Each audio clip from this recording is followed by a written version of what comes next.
میں اللہ تبارک و تعالیٰ نے ارشاد فرمایا الف لام میم ذالک الکتاب لا ریب فیہ ھدی للمتقین۔ یہاں قابل توجہ بات یہ ہے کہ پہلی آیت مقدسہ الف لام میم، یہ الف لام اور میم یہ تین جو لفظ ہیں ان کا معنی اور مفہوم جو ہے اللہ تبارک و تعالیٰ نے جبریل امین کے ذریعے سے جب اس کو بھیجا تو الف لام میم اللہ تبارک و تعالیٰ نے اپنی قدرت کی زبان اقدس سے ادا فرمائے اور اسی طرح سے جبریل امین نے سنے اور لا کر جو ہے اسی طرح سے نبی پاک صلی اللہ علیہ وسلم کی بارگاہ میں پیش کر دیا اور رسول پاک صلی اللہ علیہ وسلم نے بھی اسی طرح سے اسے قبول فرما کے اپنی امت کو سنا دیا۔ اب یہ جو تین لفظ ہے یہ حرف جو ہے الف لام اور میم، نہ تو نبی کریم صلی اللہ علیہ وسلم نے اس کی وضاحت اپنے صحابہ سے کی، یہ آپ یوں سمجھ لیں کہ اللہ تبارک و تعالیٰ کے ایک راز کی بات تھی جو اس نے جبریل کے ذریعے سے اپنے محبوب کی بارگاہ میں پیش کر دی اور محبوب نے اسے قبول فرما لیا۔ آپ کو پتہ ہے کچھ باتیں ایسی ہوتی ہیں کہ جو ہماری ناز و نیاز کی باتیں ہوتی ہیں جو ہم اپنے دوسرے دوست سے حلقہ آپ سے شیئر نہیں کرتے، وہ محبوب کی محبوب سے ہوتی ہیں، محبوب کی محب سے ہوتی ہے اور محب کی اپنے محبوب سے ہوتی ہیں۔ اب اسی طرح سے یہ جو تین حرف ہے الف لام میم، اس کی نبی پاک صلی اللہ علیہ وسلم کی بارگاہ میں جبریل لے کے آئے اللہ کی بارگاہ سے اور مصطفیٰ کریم صلی اللہ علیہ وسلم اس بات کو سمجھ گئے۔ اب حضور علیہ الصلوۃ والسلام نے اس کی اپنی امت کو وضاحت نہیں فرمائی، ضرورت نہیں تھی، کوئی خاص کلام تھا، اللہ نے بھیج دیا، محبوب نے قبول فرما لیا۔ جیسا کہ آپ ایک شخص کو کوئی تحفہ دے کر بھیجتے ہیں، کوئی محبت بھرا نذرانہ دے کر بھیجتے ہیں، تو آپ نے کہا کہ بھئی یہ آپ میری طرف سے لے جائیے، خدا آدمی کو دے دینا۔ اب جو درمیان میں لے کے آ رہا ہے اسے کھولنے کی اجازت نہیں ہے۔ جیسے اب تو وہ دور ختم ہوتا جا رہا ہے نا، خط آیا کرتے تھے، لفافے آتے تھے، لیٹر آتے تھے، تو اس وقت ہے آپ کو پتہ ہے کہ جو ڈاکیا ہے وہ اسے کھول نہیں سکتا، ڈاک خانے والے بھی اسے کھولتے نہیں ہیں، بس جس نے بھیجا ہے، جس کی طرف بھیجا ہے، بھیجنے والا جانے یا وصول کرنے والا جانے۔ اب وہ اس سے لمبی چوڑی بات چیت نہیں ہوتی لانے والے سے، اس کی ڈیوٹی یہ نہیں ہے، اور پھر جس کی طرف آیا ہے اب وہ دیکھتا ہے کہ یہ میری چیز ہے، اسے وصول کر لیتا ہے، اگر کسی اور کے لیے بھی ساتھ ہے تو وہ اس کے ساتھ جو ہے شیئر کر لیتا ہے۔ تو پورا قرآن رب کائنات نے اپنی امت کے ساتھ شیئر کیا، لیکن یہ جو لوح قرآنی ہے، حروف مقطعات ہیں، یہ اللہ تبارک و تعالیٰ کی بارگاہ سے آئے اور مصطفیٰ نے قبول فرمائے، لیکن امت کے ساتھ شیئر نہیں کیے۔ گویا اس کا مطلب یہ ٹھہرا کہ یہ خاصوں کا کلام خاصوں تک رہا۔ آگے محدثین کرام، مفسرین کرام، قرآن پہ مجھ سے محبت کرنے والے، قرآن پہ غور و فکر کرنے والے، قرآن سے پیار کرنے والے، انہوں نے اپنی اپنی سوچ اور اپنی اپنی فکر کے مطابق کوشش کی کہ اس سے مراد کیا لیا جائے، اس کا مطلب کیا ہو سکتا ہے۔ تو جو ہم زیادہ الف لام میم کی تفسیر میں نہیں جاتے، اتنا ہے کہ جس نے کوشش کی اللہ نے اس کا تھوڑا سا ذہن کھولا، اس نے قرآن سے محبت کا اظہار کیا، اللہ نے کچھ چیزیں اس کے ذہن میں ڈالی، تو ہمارے محدثین اور مفسرین کرام نے لکھا اس الف سے مراد اللہ کی ذات پاک، الف لام میم کی لفظوں کا آپ کو بتانے لگا ہوں، الف سے مراد اللہ تبارک و تعالیٰ کی ذات مراد ہے، لام سے مراد حضرت جبریل امین ہے علیہ السلام، لام سے مراد لے کر آنے والی ہستی جناب حضرت جبریل امین ہے، اور الف لام میم، میم سے مراد محمد رسول اللہ صلی اللہ علیہ وسلم ہے، الف سے مراد اللہ کا کلام جو اللہ نے بھیجا، اور لام سے مراد جو ارشاد کیا رب کائنات نے جبریل کے ذریعے تو جبریل، اور میم سے مراد محمد رسول اللہ صلی اللہ علیہ وسلم۔ گویا یہ قرآن کے آغاز میں بھی آ گیا، تو فرمایا اس سے مراد رب کا کلام ہوگا، جبریل اسے لانے والا ہوگا اور محمد کے سینے پر اتارے گا۔ یہ ایک مختصر سا، اس پہ کوئی بھی اگر اعتراض کرنا چاہے تو وہی کر سکتا ہے۔ حقیقی معنی تو ہے نہیں۔ جس محدث نے، جس مفسر نے، جس عالم دین نے جتنا سوچا، جتنا اللہ نے اس کی فہم کو وسعت عطا فرمائی، اس نے اتنا سوچ لیا۔ آگے بات کو بڑھاتے ہیں۔ اللہ تعالیٰ نے ارشاد فرمایا ذالک الکتاب لا ریب فیہ۔ اللہ فرماتا ہے یہ جو تمہارے ہاتھ میں کتاب ہے نا، ذالک کا یہ اشارہ ہوتا ہے، عربی میں کئی جگہ استعمال ہوتا ہے۔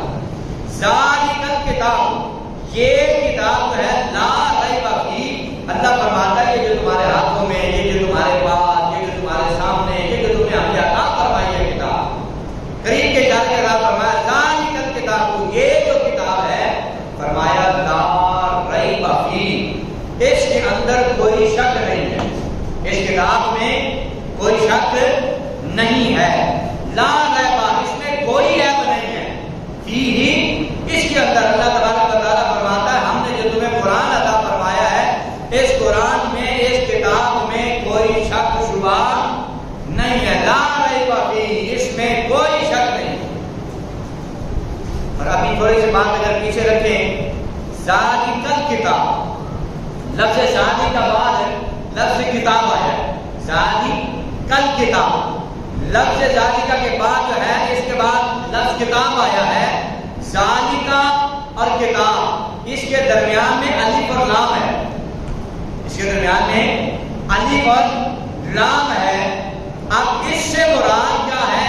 الف اور لام، جیسا کہ آپ نے اپنے اسکولوں میں پڑھا، ایک مادہ ہوتا ہے اور ایک نکرہ ہوتا ہے، ایک عام ہوتا ہے اور ایک خاص ہوتا ہے۔ تو مادہ جو ہوتا ہے وہ خاص ہوتا ہے، نکرہ جو ہوتا ہے وہ عام ہوتا ہے۔ تو جس اسم پر الف اور لام داخل ہو جاتا ہے وہ اس کو عام سے خاص کر دیتا، اس کو عام سے خاص کر دیتا ہے۔ مثلا ایک نام ہے مصطفیٰ، لوگوں کے آپ نے نام سنے ہیں مصطفیٰ۔ اب مصطفیٰ کا مطلب ہوتا ہے چنا ہوا۔ مصطفیٰ کسی کا بھی نام ہو سکتا ہے، آپ کا ہو سکتا ہے، میرا ہو سکتا ہے، جس کا مرضی آپ نام رکھ سکتے ہیں مصطفیٰ۔ لیکن یہی لفظ ہے مصطفیٰ کے اگر شروع میں آپ الف اور لام لگا دیں، اب مصطفیٰ، اب یہ عام نہیں رہ گیا، یہ خاص ہو گیا۔ اب جب یہ خاص ہوا تو اب یہ آپ کا، میرا، زید بکر کسی کا نام نہیں بن سکتا۔ جب الف لام داخل ہو گیا المصطفیٰ، تو اب یہ آپ کو میرے آقا کا نام بن گیا، اب یہ خاص ہو گیا۔ جیسے رحمان نام ہے، رحیم نام ہے، آپ لیتے ہیں لوگوں کے نام بھی ہیں، وہ رحمان اور رحیم نہیں پکارنا چاہیے، اس کے شروع میں عبد لگانا چاہیے، عبد الرحمان، عبد الرحیم، عبد الرزاق، عبد کا لفظ لگانا چاہیے۔ لیکن پھر بھی ہم رحمان اور رحیم کا لفظ استعمال کرتے ہیں، لوگوں کے نام ہوتے ہیں۔ لیکن جب اس کے شروع میں الف اور لام لگا دیں گے نا، الرحمن، الرحیم، آپ اس سے مراد زید بکر سارے نام ختم ہو گئے، سارے لوگوں کا نام ختم ہو گیا۔ جب الف لام لگ گیا تو اس کا مراد یہ ہے کہ اب اللہ کا نام آ گیا، اس سے مراد اللہ کا نام ہو گیا، عام نام اب کسی کا نہیں رہا۔ الف لام جو ہے یہ عام کو بھی خاص کر دیتا۔ اللہ تبارک و تعالیٰ نے ذالک الکتاب، میں نے ایک دو آپ کو اشارے دیے، الف لام کتاب کے ساتھ لگا کے، اب آپ کو سمجھ لگ جائے گی نا جو ایک دو باتیں میں نے اشارہ کیا۔ ذالک الکتاب، اللہ نے فرمایا یہ کتاب، اور اس کے شروع میں الف لام دیا کیا۔ اب یہ کتاب سے مراد تو کوئی کتاب بھی ہو سکتی تھی نا، کوئی بھی دعویٰ کر سکتا ہے، اردو کی کتاب ہو، انگلش کی کتاب ہو، سائنس کی کتاب ہو، اسلامیات کی کتاب ہو، وہ پلے گروپ سے لے کر جو ہے ایم اے تک کوئی بھی کتاب ہو سکتی ہے، کسی سبجیکٹ کی بھی کتاب ہو سکتی ہے۔ لیکن جب اس کتاب کے شروع میں لگ گیا نا الف لام، تو اب کائنات کی ساری کتابیں ایک طرف ہو گئی۔ اس الف لام نے بتا دیا اس کتاب سے مراد اللہ کا کتاب قرآن ہے، اس سے کوئی دوسری کتاب مراد نہیں ہوگا۔ یہ کلام اللہ کا کلام ہے، یہ کتاب قرآن ہو گئی ہے۔ اس کو قرآن کس نے بنایا؟ لفظ تو کتاب ہی تھا، لیکن اسے قرآن کس نے بنایا؟ الف لام۔ الف لام لگا، اس نے عام کتاب سے اس کو خاص کر دیا اور فرما دیا ذالک الکتاب، یہ جو رب کا قرآن تمہارے سامنے ہے، لا ریب فیہ، اللہ فرماتا ہے اس میں کوئی شک نہیں، اس میں شک شبہ والی کوئی بات اللہ اکبر۔ اس کا مطلب ہے وہ میاں صاحب کا شعر ہے نا، شدہ مدہ زیرہ زبرہ بچ تعریف دے آیا، آما لوگ کا خبر نہ کائی خاصا رمضان۔ قرآن کو سیکھنے کے لیے سمجھنے کے لیے محبت رسول ضروری ہے، نہیں تو قرآن بتاتا نہیں ہے کہ دل بھی کثیرا ویہدی بھی کثیرا۔ اللہ فرماتا ہے ہمارا کلام قرآن یہی ہے، بعض اس کو پڑھتے ہیں تو ہدایت پا جاتے ہیں، بعض اس کو پڑھتے ہیں تو گمراہ ہو جاتے ہیں۔ اس کے لیے اگلی شرط اللہ نے ساتھ بتا دی، ذالک الکتاب لا ریب فیہ، اس کتاب میں کوئی شک نہیں ہے، فرمایا ہدی للمتقین، اس سے ہدایت ہر ایک کو نصیب نہیں ہوگی، ہدی ہدایت اسی کو ملے گی للمتقین جو تقوی اختیار کرنے کا راہی بنے گا، جو تقوی کا، خوف خدا کا، مالک کے بارگاہ میں ڈرنے کا، جھکنے کا جذبہ رکھتا ہوگا، فائدہ اسی کو اس سے حاصل ہوگا۔ کتاب قرآن کو یہودی بھی پڑھتا ہے، عیسائی بھی پڑھتے ہیں قرآن، انگریز پڑھتا ہے قرآن۔ آپ کو پتہ ہے یہ جتنی ترقی ہو رہی ہے، آپ کو رکھے تو ہم نے تو اس کو ساتھ چرسوں کے لیے رکھ لیا ہے، اس قرآن کو دشمن پڑھ کے جو ہے اس سے فوائد حاصل کر رہا ہے، دشمن اس کو پڑھتا ہے، اس سے فائدہ حاصل کرتا ہے، اس کو جتنا نفع ملنا ہے، جتنا فائدہ ملنا ہے اسے دنیا میں ملنا ہے، لیکن اس کا اگلے جہان کے ساتھ کوئی تعلق نہیں۔ مطلب ایک واقعہ ہے، وہ طویل ہو جائے گا، میں بس صرف اشارہ دیتا ہوں کہ ہمارے جنرل ضیاء کے دور میں اس طرح سے کوئی ساتھی فوج کا افسر تھا، وہ جب چین کے دورے پر گئے نا تو وہاں پر انہوں نے ایک ساتھ، اس نے کہا مجھے لے جائیے گا، ضیاء کے ساتھ وہ ان کا کوئی فوجی افسر کا ساتھ گیا تو اس نے وہاں جا کر سوال کیا، میں نے کچھ عرصہ پہلے بھی یہ بات سنائی کہ آپ لوگوں کی قوم جو ہے یہ دغا باز تھے، یہ دھوکے باز تھے، غریب قوم تھی، حد حرام قوم تھی، اور جو ہے نشہ آور لوگ تھے سارے، اور چھوٹے سے جو ہے ایک تمہارا علاقہ ہے، چھوٹا سا وطن ہے تمہارا، اور ساری خرابیاں تمہارے اندر تھی، لیکن آج کامیاب تم کیسے ہو؟ اب پورا واقعہ سنانا موضوع نہیں ہے، اس نے جو ہے وہاں کا جو وزیر بشیر تھا اسے ہاتھ پکڑا، ایک بہت بڑے ہاتھ کے اندر لے گیا، ہاتھ کے اندر لے جا کر اس نے کہا اس کمرے کے اندر جو کچھ ہم نے رکھا ہوا ہے، ہم نے ساری کی ساری ترقی وہاں سے حاصل کی ہے، حالانکہ کلمہ وہ نہیں ہے، انگریز ہے، اسلام کو نہیں مانتا، حقیقت میں قرآن کو نہیں مانتا۔ وہ لے کے کیا دروازہ کھولا تو جب وہ فوجی افسر کہتا ہے کہ جب میں نے دیکھا تو ان کا وہ سارا جو حال تھا نا، وہ سارا کا سارا چاروں طرف دیواروں کے اوپر جو ہے قرآن لکھا ہوا تھا، چاروں طرف دیواروں پہ قرآن لکھا ہوا تھا۔ کہا ہم اس قرآن کو پڑھ پڑھ کے، اسے سوچ سوچ کے، افلا یتدبرون القرآن، اللہ فرماتا ہے اس قرآن پہ غور و فکر کرو، کہنے لگا کہ ہم نے اس پہ غور و فکر کیا ہے تو اللہ تبارک و تعالیٰ نے یہ سائنس کے راستے ہمارے لیے کھول دیے، اور ہم مشکل دیکھتے ہیں کہ جب مرنے والا مرنے کے قریب ہے تو وہ بھی خود تکلیف نہیں کرتے، بچوں کو بلا دیتے مدرسے کے اور یہاں سے پڑھا کے تاکہ اس کی کوئی چیز نہیں کرے۔ ہم نے قرآن کا دامن چھوڑا ہوا ہے، ہم قرآن سے دور ہیں، قرآن کے ساتھ وابستہ ہو کے تو دونوں جہاں سمجھیں گے۔ آپ نے 2 مہینہ 1.5 مہینہ اہل بیت کی شان سنی، اہل بیت کا ذکر سنا، شہادتیں ان کی میں بھی بیان کرتا رہا، آپ بھی سنتے رہے، لیکن حضور نے اس کے ساتھ جوڑا تھا۔ حضور نے فرمایا تھا قیامت کے دن اگر کوئی چاہتا ہے کہ وہ مجھ محمد کے ہاتھ سے جام کوثر پیے، کوثر کے جام پیے، حضور نے فرمایا تھا وہ اہل بیت کا دامن تھام کے رکھے اور ساتھ قرآن کا دامن تھام کے رکھے۔ حالانکہ آج قرآن کا موضوع نہیں بنتا، ٹاپک آج کا ہمارا قرآن پاک کا نہیں بنتا تھا، لیکن میں نے نبی پاک صلی اللہ علیہ وسلم کی وہ حدیث جو حضور نے فرمایا کہ اہل بیت قرآن کے ساتھ رہے گی اور قرآن اہل بیت کے ساتھ رہے گا، تو میرا دل کہا کہ پچھلا پورا مہینہ ہم نے اہل بیت کا ذکر کیا ہے تو کم از کم یہ جمعہ ہم قرآن کے حوالے سے نہیں کرتے، کیونکہ ان دونوں حدیثوں کا ہم نے ذکر کیا ہے تو سننا ہے۔ تو لہذا قرآن فائدہ قرآن فائدہ اس کو دے گا، قرآن فائدہ اسے دیتا ہے کہ جو قرآن سے محبت کرتا، قرآن سے وفا کرنے والا ہو، قرآن سے پیار کرنے والا ہو۔ اللہ فرماتا ہے اس کتاب میں شک کوئی نہیں ہے، لیکن اسے فائدہ کیسے ملے گا؟ ہدی للمتقین، جو تقوی اختیار کرے گا فائدہ اس کو ملے گا۔ رہ گئی رسم ادا تو ہے بلادی نہ رہے گی، رہ گیا فلسفہ تدبین بلادی نہ رہے گی۔ تو آج ہم اس سے دور ہوتے جا رہے ہیں، ہم واپس لوٹے اپنے قرآن کی طرف۔ یقین مانیں یہ لڑائیاں، یہ جھگڑے، یہ فتنے، یہ فساد، یہ سارے ختم ہوتے جائیں گے جب ہم جیسے جیسے قرآن کا مضبوطی کے ساتھ دامن تھامیں گے۔ اللہ تبارک و تعالیٰ ویسے ویسے آسانیاں پیدا کرتا ہے۔ میں نے جیسے کہا قرآن ہدایت دے گا، لیکن کب ہدایت دے گا؟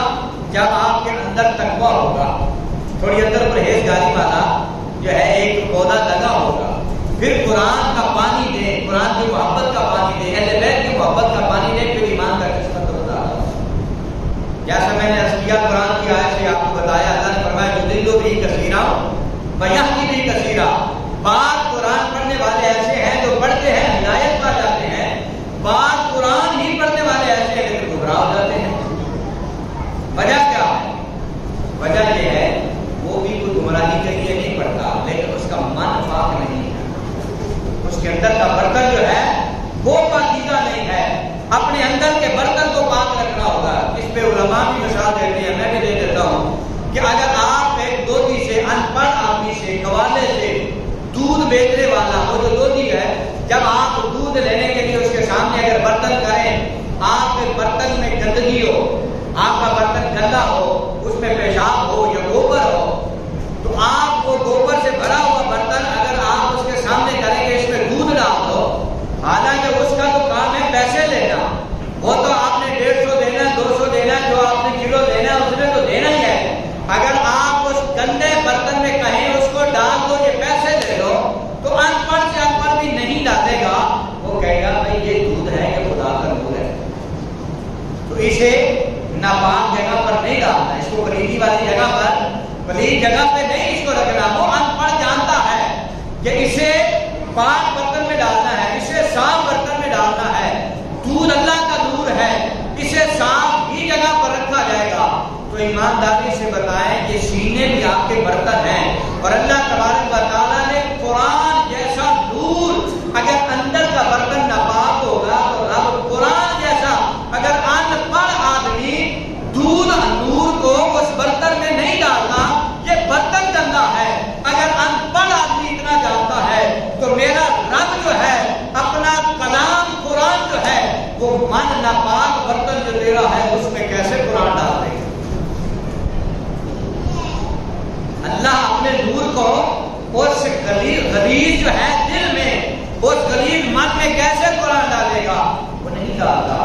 تو پھر اگر کوئی ایسا من لے کر اس مالک کے بارگاہ میں آتا ہے نا، تو پھر رب کا قرآن پتہ کیا کہتا ہے؟ یضل بہ کثیرا، ہم بہت سے لوگوں کو گمراہ کرتے ہیں۔ کیا مطلب ہے کہ بھائی تمہارا من نہیں پاک تھا، اب من پاک کرنے کے لیے آپ کو صفائی، اس کے اندر کوئی گوبر تو ہے نہیں، اس کے اندر کوئی جو ہے پیشاب تو ہے نہیں، اس کے اندر کوئی ایسی خرابیاں تو نہیں ہے۔ من کو پاک کرنا ہے تو اس میں مصطفیٰ کی محبت کو بٹھانا ہو۔ من میں اگر غائب سوچ اور فکر یہ ہو کہ نبی کو تو غیب کا علم ہی نہیں ہے، من میں باتیں یہ ہو نبی کو دیوار کے پیچھے کا علم ہی نہیں ہے، تمہارے من میں یہ سوچ اور فکر ہو نبی کا کچھ کر ہی نہیں سکتا، تمہارے من کے اندر نبی کے بارے میں ایسے خیالات ہو کہ نبی کی شان و شوکت اتنی ہے جن میں ایک پیٹ سے چودھری کی ہے، تو اگر نبی کے بارے میں ایسا خیال ہوگا پھر من پاک کو نہیں نہ چھپا دیا ہے، کیا وہ من پہ پاک من نہیں ہے، وہ دل پاک نہیں ہے۔ پھر جب ایسی نیچر ہوگی، ایسی سوچ ہوگی اور پھر قرآن پڑھے گا تو اس کے پڑھنے سے پہلے رب فیصلہ کر چکا ہے یضل بہ کثیرا۔ اللہ فرماتا ہے بہت سے ایسے من ہیں، بہت سے ایسے دل ہیں جو قرآن کو پڑھتے ہیں اور رب فرماتا ہے ہم نے گمراہ کر دیا۔ اور یہی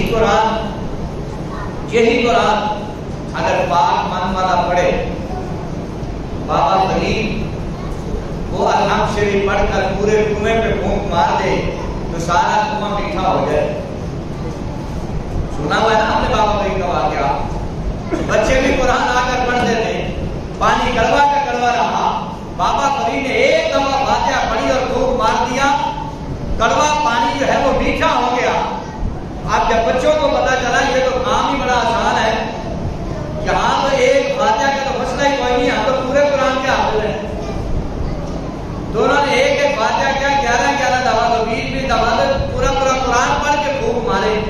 لیکن جب پانی کو دوبارہ ٹیسٹ کرتے تھے, چیک کرتے تھے, پانی کڑوا ہی ہوتا. تو پھر سارے اسٹوڈنٹ بھاگے بابا فرید کے پاس گئے. بابا جی تھی ایک ہم سے پڑھی تو سارا پانی میٹھا ہو گیا, اسی قرآن پڑھ تھک گیا پر پانی میٹھا نہیں ہوتا.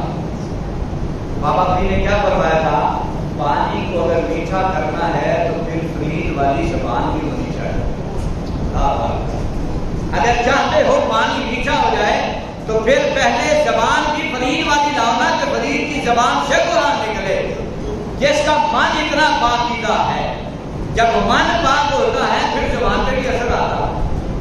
تو لہذا آج ہم قرآن سے دور ہیں, ہم اپنے قرآن سے محبت کریں. اس کو دشمن بھی اس سے فائدہ اٹھاتا ہے, ہم اس سے دور ہیں. اللہ تبارک و تعالیٰ نے فرمایا ہماری یہ کتاب وہ کتاب ہے کہ جس کو اللہ تبارک و تعالیٰ نے فرمایا اس میں کوئی شک نہیں ہے, اور اس سے فائدہ بھی صرف اسی کو ہونا ہے. ہدی للمتقین, اللہ فرماتا ہے جس کے اندر تقویٰ ہوگا, خوف خدا ہوگا, پرہیزگاری ہوگی, پھر اس کو سکون ملنا ہے. یہ ایک بڑی سادہ سی مثال ہے کہ جو بندہ دن رات قرآن پڑھتا ہے نا, اور ایک بندہ سال بھر بھی نہیں کھولتا.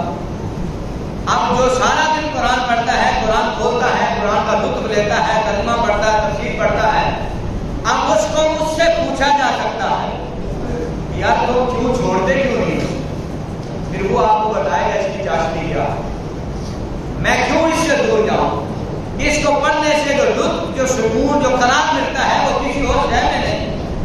جو راحت ملتی ہے, خدا کی قسم رات کو آپ اپنا بستر جو ہے وہ مال و دولت سے, نوٹوں سے بھر کر اس کے اوپر بھی سوئیں, اور تکیے کے طور پہ بھی آپ تکیہ رکھ کے سوئیں, خدا کی قسم آپ کو وہ سکون نہیں ملے گا جو رات کو آپ قرآن اپنے سر کے نیچے رکھ کر قرآن مطلب رات کو پڑھ کر قرآن سے محبت کرتے ہوئے سوئیں. اور آپ جب صبح اٹھیں گے آپ کو یقین ہو جائے گا کہ یہ ساری دنیا کی دولت ایک طرف ہے, رب کا کرام ایک طرف. وہ وہی جانتا ہے. ہمیں کیا نماز کے حوالے سے بھی دیکھ رہے ہیں, ہمارے کتنے ماشاءاللہ الحمدللہ ایسے نمازی ہیں کہ رات ہوتی ہے تو ان کا رب مسجد کی طرف ہو جاتا ہے. پھر وہ نہیں دیکھتے کوئی رشتے دار بیٹھا ہے, وہ نہیں دیکھتے کوئی دوست بیٹھا ہے, نہیں دیکھتے کوئی سایہ بیٹھا ہے, نہیں, بس جو ہے نبی پاک صلی اللہ علیہ وسلم کا غلام پھر اپنا تعلق توڑ لیتا ہے دنیا سے, مسجد کی طرف جوڑ دیتا ہے. ہم معاشرت الصدیقہ تمام مومنوں کی ماں فرماتی ہیں کہ نبی پاک صلی اللہ علیہ وسلم ہمارے درمیان بیٹھے ہوتے تھے, حضور صلی اللہ علیہ وسلم ہم سے باتیں کر رہے ہوتے تھے, جو ہی اذان کی آواز آتی تو حضور ایسے ہم سے اجنبی ہو جاتے تھے جیسے کبھی ہم سے بات ہی نہ کی ہو, جیسے نبی پاک صلی اللہ علیہ وسلم ہمیں جانتے ہی نہ ہو. اس طرح کی حضور کی کیفیت ہو جاتی. لہذا پتہ یہ چلا کہ جب اندر کا برکت ٹھیک ہوگا, قرآن سے ہم صحیح معنوں میں محبت کریں گے, قرآن بڑا ہوتا ہے.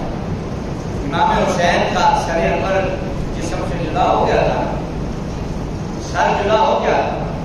کربلا معلیٰ کی زمین پر حسین کا جسم کا اقدس رہ گیا, صرف سر حسین کو انہوں نے اٹھایا, نیزے پہ لٹکایا اور بلند کیا.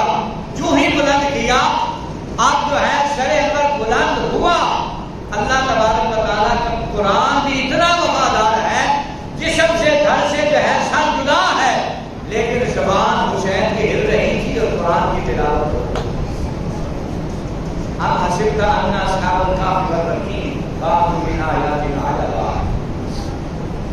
جو ہوگا کام, حسین قرآن سے محبت اتنی کرتا تھا, پھر قرآن اتنا وفادار تھا, حسین شہید ہو گیا, جسم سے سر جدا ہو گیا, پھر حسین نے قرآن کا اگر ساتھ نہیں چھوڑا تھا تو پھر مرنے کے بعد بھی, شہادت کے بعد بھی قرآن نے ساتھ نہیں چھوڑا.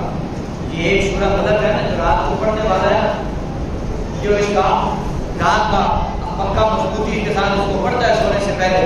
حضور نے فرمایا جب قبر میں جائے گا نا تو فرشتے شاہ و کتاب والے آئیں گے نا, تو اگر عذاب والا سلسلہ جو ہے وہ دائیں طرف سے اگر آئے گا تو وہ آگے آ جائیں گے, بائیں طرف سے آئے گا پھر سامنے آ جائیں گے, چاروں طرف سے جہاں جہاں سے بھی عذاب والا فرشتہ قبر میں اس کی آئے گا, چاروں طرف ایک سورہ مدد گھیر رہے گی.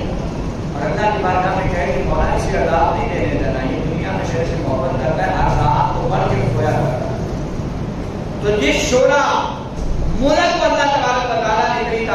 فرمائی ہے تو پورے قرآن کی شان کتنی ہے۔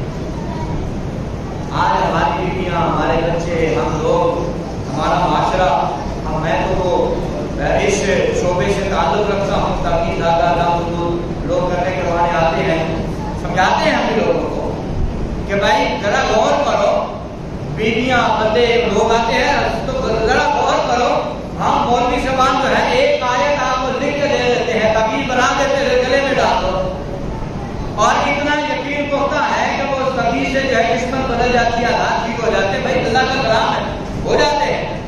لیکن کبھی غور کرو، اگر ایک آیت میں اتنی پاور اور طاقت ہے تو اس نے آپ کے حالات درست کر دیے، پورے قرآن کو اگر سینے سے لگاؤ برکت ملے گی یا کیوں نہیں ملے گی؟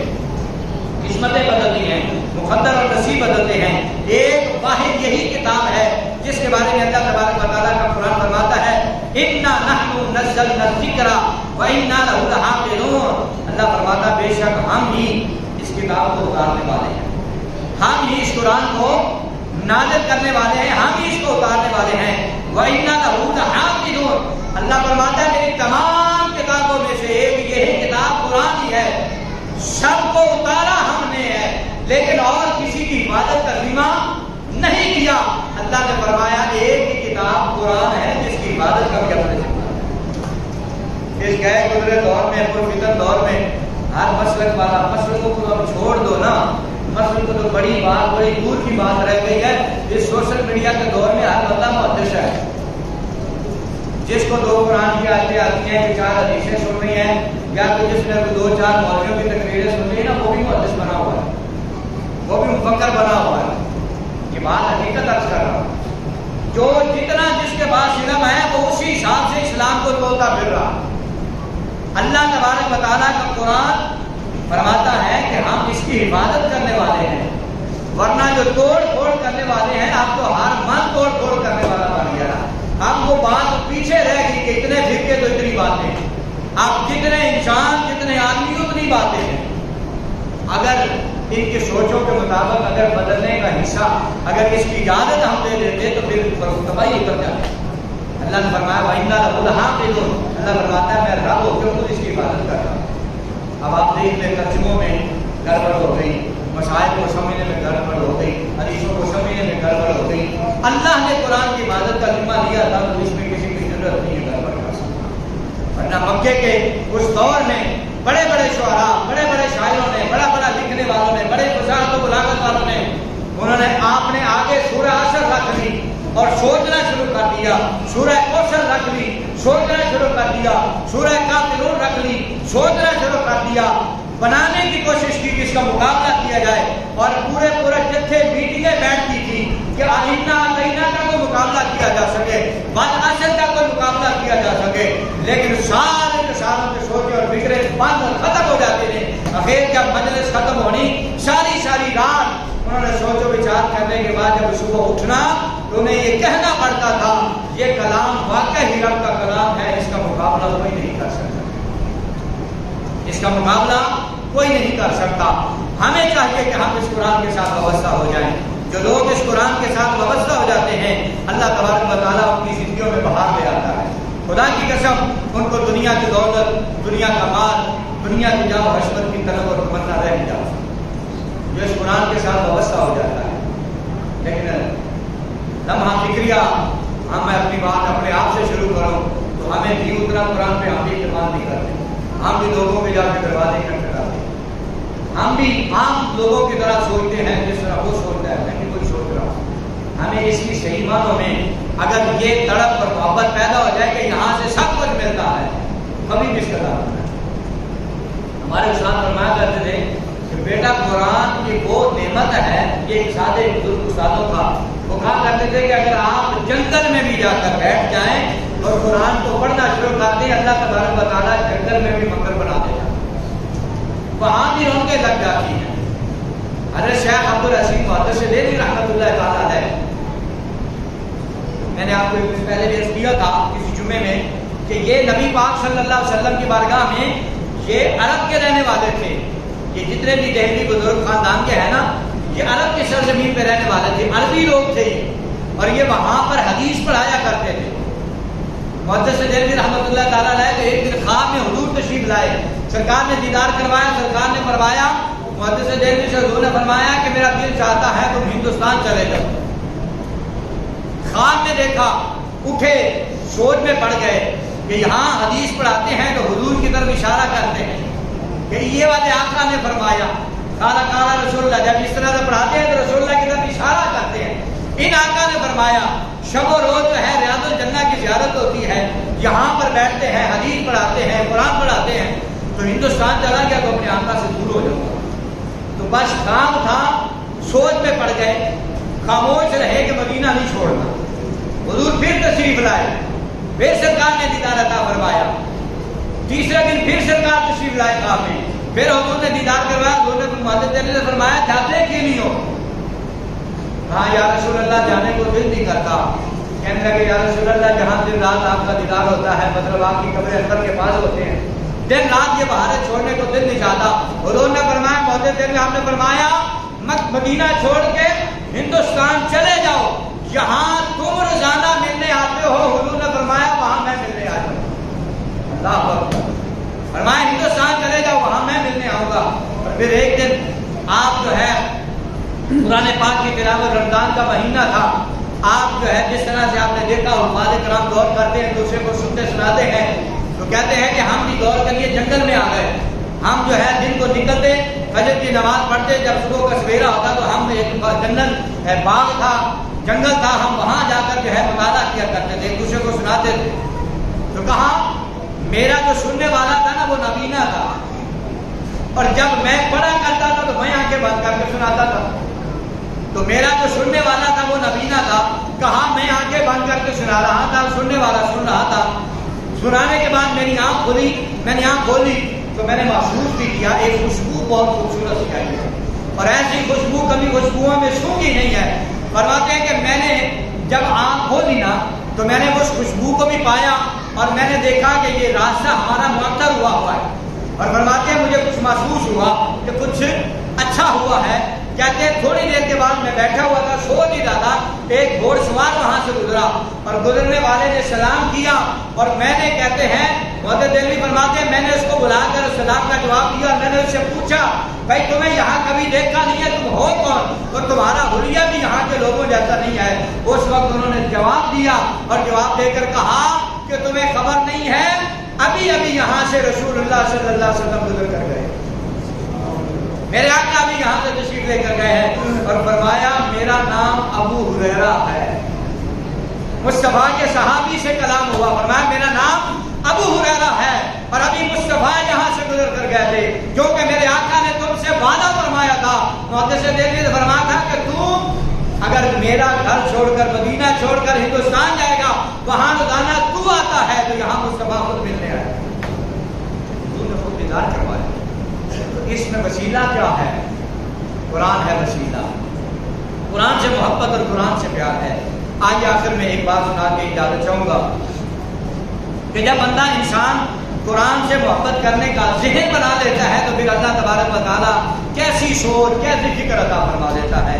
ایک خاتون کے حوالے سے ایک واقعہ ملتا ہے، اس واقعہ کے راوی حضرت عبداللہ بن مبارک رضی اللہ تعالیٰ عنہ ہیں، اور یہ عباسی دور میں عظیم المرتبت اللہ کے ولی گزرے ہیں، اور یہ اتنے اللہ کے پیارے اور خوبصورت ولی تھے، اور لوگوں کی اتنی ان کی طرف توجہ ہوتی تھی کہ جہاں یہ رک جاتے تھے وہاں دنیا کا جم غفیر لگتا ہوتا تھا۔ اور ایک دن بادشاہ اپنے سلطنت کے چھت پہ کھڑے ہو کر اس نے دیکھا کہ وہاں پر عبداللہ بن مبارک کھڑے ہیں، اور سوچ کر بادشاہ کہنے لگا کہ یار بادشاہ تو میں نام کا بادشاہ ہوں، بادشاہ تو یہ عبداللہ بن مبارک ہے، جس گلی میں کھڑا ہو جاتا ہے غلام اکٹھے ہو جاتے ہیں، رسول اللہ کے عاشق اور حضور سے محبت کرنے والے اکٹھے ہو جاتے ہیں۔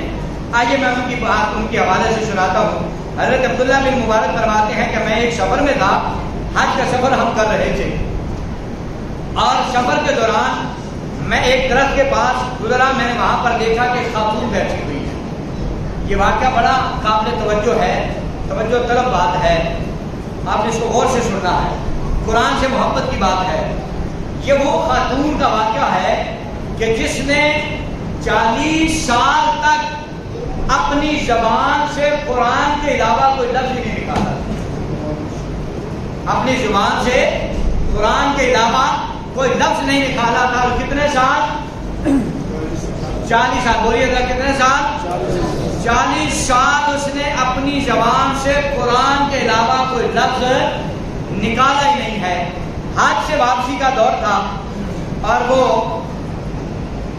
اپنے بچوں کے ساتھ سفر کر رہی تھی. تو سفر کے دوران اس کے بچے جو ہے اس سے جدا ہو گئے.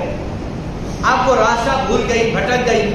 وہ ایک درخت کے نیچے بیٹھی تھی, وہاں سے حضرت عبداللہ بن مبارک کا وہاں سے گزر ہوا اور آپ ان سے ہم کلام ہوئے. حضرت عبداللہ بن مبارک نے کہا السلام علیکم. کیا کہا؟ السلام علیکم.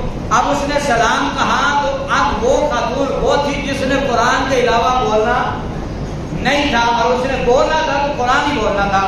جب حضرت عبداللہ بن مبارک نے کہا السلام علیکم ورحمۃ اللہ, اس خاتون نے جواب دیا سلام قولا من رب الرحیم.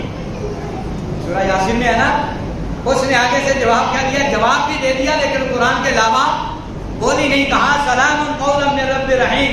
حضرت عبداللہ بن مبارک سمجھ گئے کہ اس نے مجھے سلام کا جواب دیا ہے.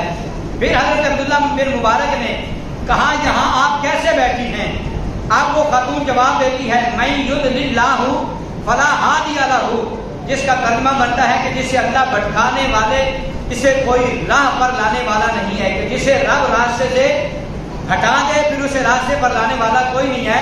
گویا حضرت عبداللہ بن مبارک سمجھ گئے کہ اب اس نے قرآن کی صورت میں اس نے مجھے بتایا ہے کہ میں راستہ بھٹک گئی. من یضلل اللہ فلا ہادی لہ. اب حضرت عبداللہ بن مبارک سے اب آپ نے کہا آپ کہاں رہتی ہیں, کہاں جانا ہے, آپ کا علاقہ کون سا ہے, کس طرف آپ نے جانا ہے؟ ایسے چونکہ واپسی تھی نا. تو اب اس نے جواب میں کیا کہا؟ کہتی ہے سبحان الذی اسری بعبدہ لیلا من المسجد الحرام الی المسجد الاقصی. آپ سمجھ گئے کہ یہ کعبے کا مسجد حرام کا حج کر کے الی المسجد الاقصی یہ بیت المقدس کی طرف جانا چاہتی ہے. اس کا علاقہ بیت المقدس ہے, یہ اس سائڈ پہ جانا چاہتی ہے. حضرت عبداللہ بن مبارک سمجھ گئے. پھر وہ کہنے حضرت عبداللہ بن مبارک نے فرمایا آپ یہاں کب سے پڑی ہوئی ہیں؟ راستہ بھٹکی ہوئی ہیں, بولی ہیں کب سے یہاں پڑی ہیں؟ تو خاتون نے کہا سلاسہ لیال سویہ, کہا میں 3 راتوں سے یہاں پر پڑی ہوں. 3 راتوں سے جواب قرآن سے دیا, 3 راتوں سے یہاں پر پڑی ہوں. پھر حضرت عبداللہ بن مبارک نے فرمایا کھاتی پیتی کہاں سے ہو؟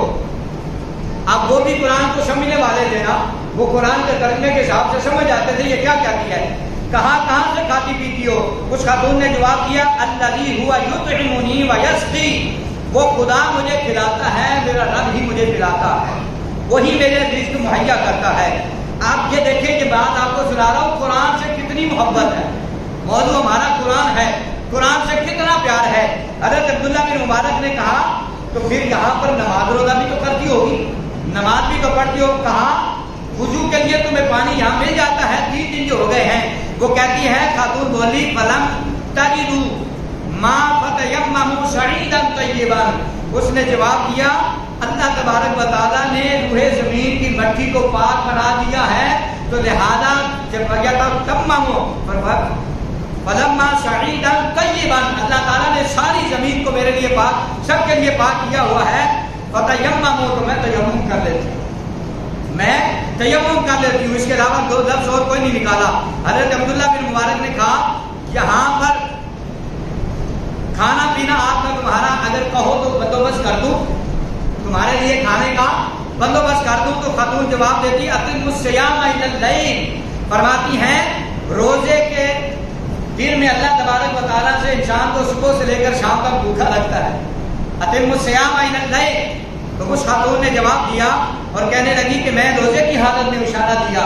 تو اس وقت حضرت عبداللہ بن مبارک نے کہا کہ تو حج کے دن چل رہے ہیں, یہ روزوں کے تو دن نہیں ہیں. اب اس وقت جو ہے اس نے پھر جواب قرآن سے دیا, کہتی ومن تطوع خیرا فإن اللہ شاکر علیم, اور جو نیکی کے طور پر خوشی سے روزے رکھے تو بے شک اللہ تبارک و تعالیٰ قدردان ہے. کیا مطلب ہے کہ نفلی روزے جب مرضی بندہ رکھ لیتا ہے ان کے روزوں کے رب قدر کرتا ہے.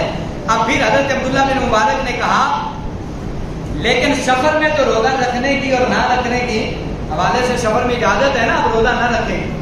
سفر میں اجازت ہے کہ آپ روزہ چھوڑ سکتے ہیں,